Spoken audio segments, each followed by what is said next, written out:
Hey guys, welcome back. First of all, I know we missed a week, but life was happening, so thank you guys for understanding. Secondly, thank you for watching my channel again. Thank you for coming back, and I appreciate all of the people who subscribe and like and secretly watch but don't subscribe and like. I'm still super thankful for you because you guys will tell me when you see me physically, hey, I watched your video and it really helped, and I'm just like, Jesus, do it for real. So thank you guys. Thank you for your support. Thank you for your love. Thank you for your positive feedback. Thank you for your negative feedback. I need all of that. Thank you. All right. So today we will be talking about, so last week I talked, or the time before last week, I talked about why I chose to be celibate before I got married. And I made both of these lists at the same time, kind of, sort of, just because I was trying to turn over a new leaf in my life.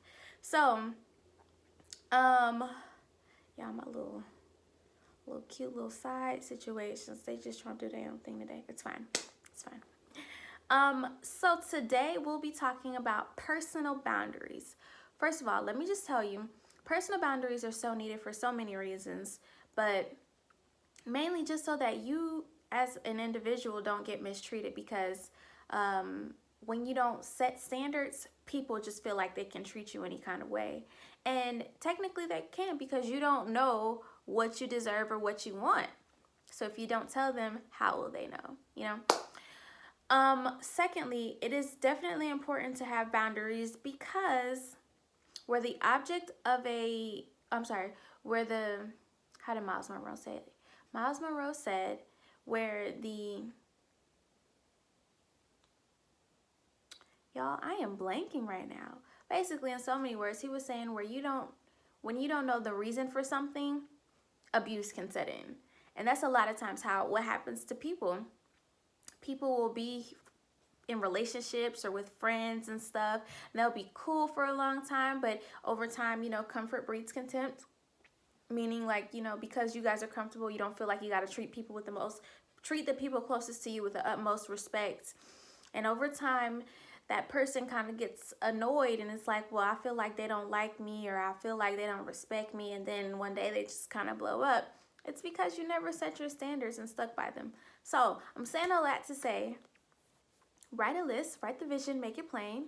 Write a list out of things that are your absolutes and your non-negotiables, and put them on paper so that you can look at them and you can refer back to them whenever you get into a relationship, of a boyfriend-girlfriend relationship or friendship, best friendship. Write these down because they matter. You matter. All right. Saying all that to say, I'm going to share my list of personal boundaries that I had before I got married. Boundary number 1. I am not kissing anyone until my wedding day. Okay, guys, that did not work. It didn't work, but it worked for the time. Before I got into a relationship with my husband, I had noticed a pattern about myself. Like, I noticed that if a guy was able to kiss me, everything else was kind of like a trickle down type of method. And it would start with kissing, and then kissing would lead to other kind of stuff. Y'all know what I mean. And I was just like, I refuse to keep riding on a slippery slope. I'm over it. No, don't try to kiss me. And then also, guys, I also said I don't want to kiss anyone until my wedding day, because it really weeded out the men who wanted to be in my life, like for real, versus the ones who just wanted something from me. So when I would start off, hey, my name's Noelle, and I don't kiss until my wedding day, they'd be like, oh, okay, girl, well, it was nice to meet you. And I'd be like, all right, bye. So boundaries, they're good. They weed out the real from the fake. Just keep that in mind. All right, boundary number 2. I am not holding hands with a male of interest until my wedding day. Again, it didn't work, guys. It didn't work. But I didn't change that rule until I met my husband. And he kind of what was the word for it? He kind of had to have an intervention with me, because he was like, so yeah, we've been dating for like a month and a half, 2 months, and you don't want to hold my hand. And I'm like, yeah, I know. Like, no, you will not hold my hand until you say I do. And he was like, my love language is physical touch. I'm not trying to have sex with you, but I would like to, have some kind of, interaction with you. And I'm like, oh, ask Jesus if I can hold your hand. And then after a lot of persuading, I was like, all right, fine, let's hold hands. And this is how my hand holding started out. I was like this, and he was like, I can't really hold your hand while it's like cupped up like that. And I was like, just give me a couple of months, because I haven't held hands with nobody in a long time. And eventually in a couple of months I was able to hold hands. But me setting a boundary for holding hands was so good, because I didn't want nobody touching me. Like, I'm one of those people that had to set up super extreme boundaries. That way I wasn't even nowhere near the slippery slope. I'm all the way to the left. Slippery slope is over here. I ain't got time to be close. I don't. So, yeah. You don't have to be as extreme as I was.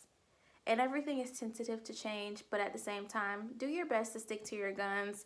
Do what you need to do for yourself. If you need to be your drill sergeant or your cheerleader, you know what you need to do for yourself. All right. Boundary number 3. When I say no, that is what I mean. And let me just get on my soapbox real fast. So, back in the day before I met Jesus for real, I would be in relationships with guys that were kind of controlling and narcissistic. No shade on any of you guys. I think y'all are amazing people, but if the shoe fits, So,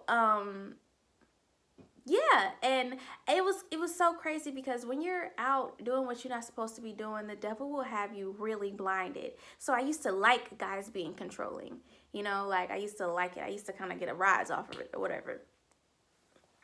And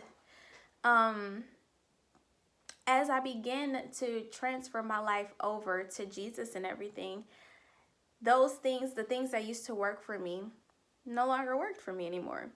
So trying to find Jesus and hang with the old people, the same people that I used to hang with before I found Jesus, it was a conflict of interest. And eventually I was to the point where I was like, this isn't gonna work. And I'm saying all this to say, there was this one particular person that I would fall back into sin with, because he didn't take my no as no. And it wasn't like I don't want to make it sound like rape, because it wasn't a rape situation, but I'd be like, no, and then he will kind of like, what's the word for it?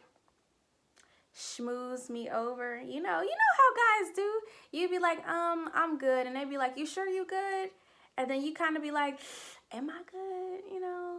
And in those moments where you're like, am I good? That's when the slippery slope just slide on in. You know what I'm saying? So, no means no on so many levels. Of course, no means no when it comes to anything in regards to your body, but no means no in regards to, no, I'm good. I'm not trying to drink today. No, I'm good. I'm not trying to smoke. I'm good. No, I don't really want you to come over today. You sure you don't want me to come over? Yeah, I'm positive. I'm good. Thank you, though. Thank you.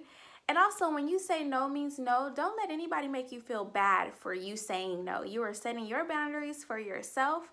You know what's going to keep you sane. You know what's going to help you to sleep well at night. You know what's going to keep you in right standing with the Lord. Okay? So do what you got to do for you. Do what you got to do for your relationship with Christ. Period. All right. Next, I will not allow anyone to touch my face unless I say otherwise. I don't remember why I put this one in here, but I feel like I was with a person that was constantly touching my face and it would make me break out. But I didn't want to say anything just because I like the guy or something like that. When you out there just doing crazy stuff, sin will have you blinded. So much so, sin will have you muted. That's the better way to say it. I didn't want to say nothing because I liked the guy and I thought that it would hurt his feelings. But at the end of the day, guys, you matter. You matter, and it's your body. If God is pleased, everybody else should fall in line as well. And if they don't, you know where they go. All right. Anyways. Next, you cannot spend the night at my house if you're the opposite sex. In parentheses, I put, your curfew in my home is 10:30 to 11 p.m. So back when I was living in my apartment with my roommate, my homegirl, we was just, we was out here living our bachelorette lifestyle. We had a good time, guys would come over, and it wouldn't always be a sexual thing. It would just be guys would be, we're friends. We would come over, they would come over, and, we would kick it. for long periods of time, and then you look up and it's like 1 o'clock in the morning. I gotta go to work in the morning. You gotta go to work in the morning. And now you're like, well, I'm a little sleepy. I'm too tired to drive. You mind if I crash on your floor, or, or something like that? When I first moved into my apartment, it was my first time living by myself. Not living by myself, but living away from my parents. So I never had the option for real, to allow a guy to sleep in the vicinity of me. Like, I've had guys to sleep over, but never like close to me in my own home. So I would just be like, yeah, spend the night here. Let me make you a pallet on the floor. You need a pillow, But after a while, when you in your own space and you paying the bills and stuff like that, you're like, I don't really want you to spend the night. Sometimes I don't even want you over here. And I'm not trying to be rude, but I'm just saying, like, I had the option to tell people, no, you cannot come over, or no, you can't spend the night. And I was kind of, sort of, in my mind, allowing people to take advantage of me because they knew that I wasn't going to send them home. It's late, you tired, sleep on the couch, sleep on the floor. But I realized, like, if you sleep over, you're now messing up my get ready for work in the morning routine. I can't walk around my bedroom in the nude because you on my floor asleep. And I gotta get ready in the bathroom and stuff like that. I can't have my prayer time because you on the floor asleep. I can't have praise and worship because you snoring. Like, no. So, God is so good. He allows you to get sick and tired of being sick and tired. And I had a couple of times where my morning routine was messed up because somebody slept over. So I just decided, like, no, you can't spend the night. You can't spend the night. If you're not okay with this, you gotta go. And it worked. It worked for a while. There were a couple of exceptions, but it worked for the most part. It did. I didn't really want nobody spending the night at my house because I'm just like, I may not want to talk to you in the morning. I'm not trying to be rude. I'm not trying to, mess up my situation so that you can feel good. And no. You matter. Your boundaries matter. Set them, stick to them. All right, next one. If your values and characteristics do not coincide with my main man, Christ, then we cannot hang. I put in parentheses, my salvation, my family, and my career are not worth you messing me up. We can say this all day. I'm just gonna talk about me. I said this all day, but at the same time, I still found myself hanging out with people who didn't see eye to eye with me in regards to my relationship with Christ. And I feel like in some instances that's okay, but after a while, it's not okay. And, I feel, when I say it's okay, I feel like God allows you to be around people to let your light so shine. Well, let his light so shine through you so that they can see God. You know what I mean? And I was good with that. But then I realized that, and I'm not trying to say anything negative about anyone, but I'm just, calling a spade. Bad company corrupts good character. And I realized that when I was trying to do my thing with Jesus and I was still hanging out with the people that were not trying to do their thing with Jesus, I was falling back into sin a lot more than when I would hang out with the people who saw eye to eye with me in my relationship with Christ. So again, it just really boils down to who's more important, this other person or the things that you said for your life. It's you or them, literally. And it took me a couple of times to really get it, but I was just like, no, like, I refuse. No, I'm not gonna smoke today. No, I'm good.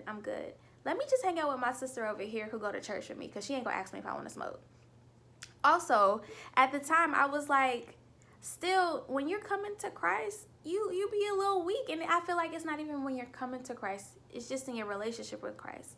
When you have had strongholds in your life, things that were hard to break and Jesus set you free from them, it's hard to say no to them when they're constantly in your face, even though you are free.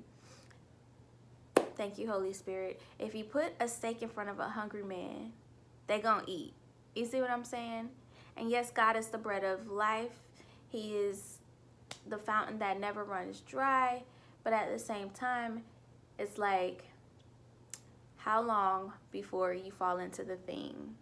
How long before you go back to the thing that you said no to so many times. I mean, that you said yes to so many times. Now that you're saying no, how long is it before you go back to that thing?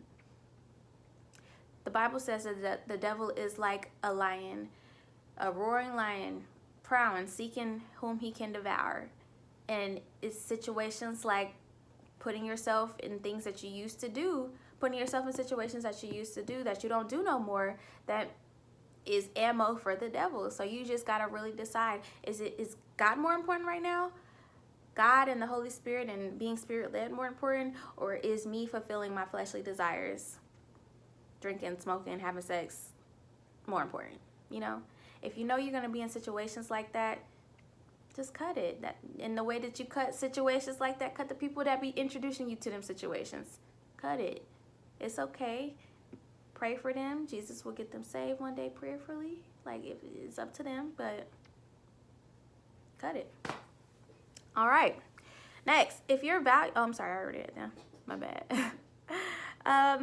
If you always come around with drama or you get me out of my character, then we cannot hang.